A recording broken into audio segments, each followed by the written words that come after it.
और आप देख सकते हैं ये राहुल गांधी हमले के बाद कहां गए, तुरंत कश्मीर पहुंचे, घायलों से मिले, फिर शिवम द्विवेदी, विनय नरवाल और मोदी जी कहां जा रहे हैं, सर्वदलीय बैठक से कहा बिहार में चुनाव प्रचार कर रहे हैं। हॉलीवुड सितारों को जाकर गोदी मीडिया से मिले, हॉलीवुड सितारों से मिले, कहा मुकेश अंबानी के जियो जो पार्क है उनका मुंबई में, वहां पे मिल रहे हैं। हमारे नेता विशेष सत्र बुलाने की मांग करते हैं। मोदी सीज फायर पर सवाल उठाया कि आतंकवाद पाकिस्तान पर भरोसा क्यों, सीज फायर की ट्रंप की भूमिका क्या, उस पर कोई बोल नहीं पाए। पाकिस्तानी गोलीबारी में घायल लोगों से जाके मिले और मोदी जी का सारा टेलीप्रॉम्प्टर से आप देख सकते हैं सारी चीजें सामने। तो ये सबसे मूल चीज है। दूसरी वो जो सबसे बड़ी बात है, तिरंगा यात्रा निकाला जा रहा है। तिरंगा यात्रा में सभी सरकारी स्कूल के टीचर्स, बच्चे, वाइस चांसलर्स, पुलिस के लोग, पूरा का पूरा तिरंगा यात्रा में सबको इकट्ठा करके निकाला जा रहा है। और शिक्षण संस्थाओं को काशी विद्यापीठ से निकालकर संपूर्णानंद तक ले गए। शिक्षण संस्थाओं को पूरा राजनीति का केंद्र बना रखा है मोदी जी ने। और जो सबसे शर्म की बात है, हम लोगों ने कार्यक्रम शुरू करने से पहले अपने वीर जवानों को श्रद्धांजलि, उनको शोक में उनको हम लोगों ने मौन व्रत किया। जो हमारे देश के जाबाज नागरिक जिन्होंने देश बनाने में अपना योगदान उनके परिवार के लोगों ने दिया, जो शहीद हुए पहलगाम में, और जो पाकिस्तानी गोलीबारी में जो शहीद हुए, उनके परिवारों के लिए हम लोगों ने शोक संवेदना प्रकट की, अपना मौन रखा।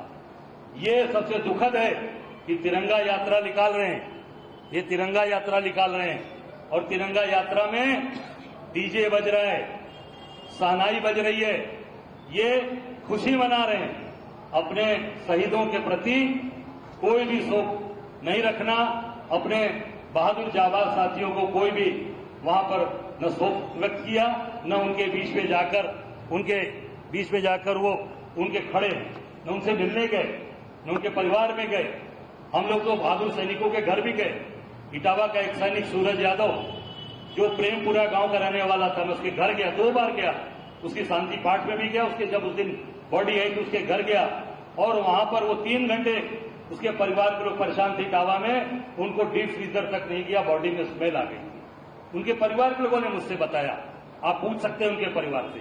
हम लोग पहले भी गए, उसके बाद उनके घर में गए, ताकि ये लगे कि हम बहादुरों का सम्मान करते हैं, हम सैनिकों का सम्मान करते हैं। उनके परिवार, उनके जाने के बाद ये उनको न लगे कि हमारा बेटा शहीद हुआ तो देश के लोग हमारे साथ नहीं, पूरा देश उनके साथ खड़ा है। पूरी कांग्रेस पार्टी, हमारे नेता राहुल जी, हमारे नेता आदरणीय खड़गे जी, प्रियंका जी, सभी लोग उनके साथ खड़े, सबका संदेश लेकर। तो निश्चित तौर से हम ताकत के साथ अपने देशवासियों के साथ खड़े हैं। और ये क्या करते हैं, पूरी तरीके से मार्केटिंग करते हैं। चाहे वो सर्वदलीय मीटिंग का मामला, उसमें नहीं जाना, जो लोग पूरी तरीके से देश के लिए कुर्बान हैं उनको उनके बीच में नहीं जाना।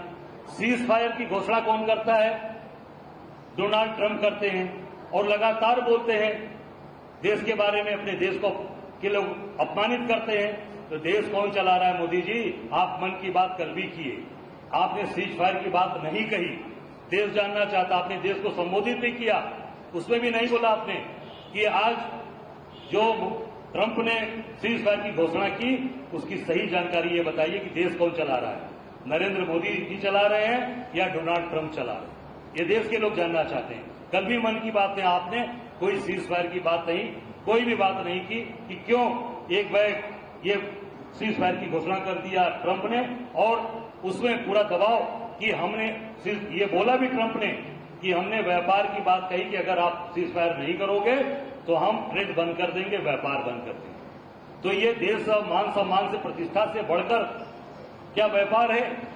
देश की सैनिकों की कुर्बानी से बढ़कर ये व्यापार है, या देश के नागरिकों की कुर्बानी से बढ़कर व्यापार है कि जो हमारे 26 मासूम लोग पहलगाम में मार दिए गए, या हमारे जो उसके पहले जो घटना घटी थी जो पठानकोट में, वो जो लोग शहीद हुए, उसमें जो वो उससे बढ़कर है व्यापार। तो ये पूरा देश जानना चाहता था, पर लगातार आप मन की बात भी बोल रहे हैं और जन की बात नहीं सुन रहे हैं। तो कल मैंने देखा, मैंने आज के समाचार पत्रों में कि मोदी जी के मन की बात तो घरों में बैठकर सुनना शुरू कर दी। अब सड़कों पर नहीं सुन रहे हैं। मैंने देखा कि इनके पूर्व मंत्री महेंद्र पांडे ने अपने घर में सुना, इनके कुछ नेताओं ने अपने घरों पर सुनना शुरू कर दिया। क्यों? क्योंकि जनता अब मन की बात सुनने नहीं आ रही है। अब मन की बात से लोगों का मन भर गया है। अब मन की बात नहीं सुनना चाहती जनता, मन भर गया। मन बनारसी में कहा चला भैया हमारा मन भर गया इनसे, तब मन भर गया लो इनसे। अब जन की बात अगर आप करोगे तो जनता सुनेगी, मन की बात अब सुनने वाला कोई नहीं। और ये बताइए क्या तिरंगा यात्रा में शहनाई और जो आज डीजे बज रहा है, ये कितने शर्म की बात है। आपको उन बहादुर सैनिकों को सम्मान दीजिए, उनको और जो शहीद हुए पहलगाम में, उनको शहीद का दर्जा अब तक अभी तक नहीं मिला।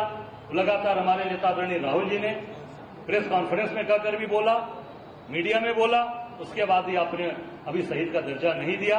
वो परिवार चाहता था, कानपुर में हम लोग गए थे, शुभम द्विवेदी के पिताजी ने भी ये बात कही कि हमें कुछ नहीं चाहिए, हमें शहीद का दर्जा चाहिए, ताकि हमारा परिवार, हम सब लोग सर उठा के समाज में खड़े हो सके, जिंदा चल सके, जिससे कहा जा सके ये शहीद शुभम द्विवेदी के पिता हैं, ये शहीद शुभम द्विवेदी की पत्नी है, ये शहीद विनय नरवाल की पत्नी है, उनके पिता हैं। ये लोग चाहते थे पर नहीं दिया।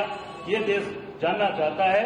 आज पूरी तरीके से जो आप मार्केटिंग कर रहे हैं, सिंदूर, ऑपरेशन सिंदूर की, आप रेलवे पे लगा, पेट्रोल पंपों पर मैंने देखा, मैं कल आ रहा था लखनऊ से, कि पेट्रोल पंपों में बड़ी बड़ी होर्डिंग्स लग गई है, ऑपरेशन सिंदूर की पेट्रोल पंप पे बताया जा रहा है, गैस एजेंसी पे लगाया जा रहा है। ये क्या है? मार्केटिंग कर रहे हैं। हो चुका, जनता समझ चुकी कि आप बहुत बड़े मार्केटियर हैं और बहुत बड़े आप जो है मार्केटिंग करके जनता का वोट लेने के लिए केवल ये काम कर रहे हैं। जनता अब आपके बहकावे में नहीं आने वाली। जनता जवाब चाहती है कि सीज फायर उसका जवाब दीजिए। जो आपने उस परिवारों को शहीद का दर्जा नहीं दिया वो कब देंगे?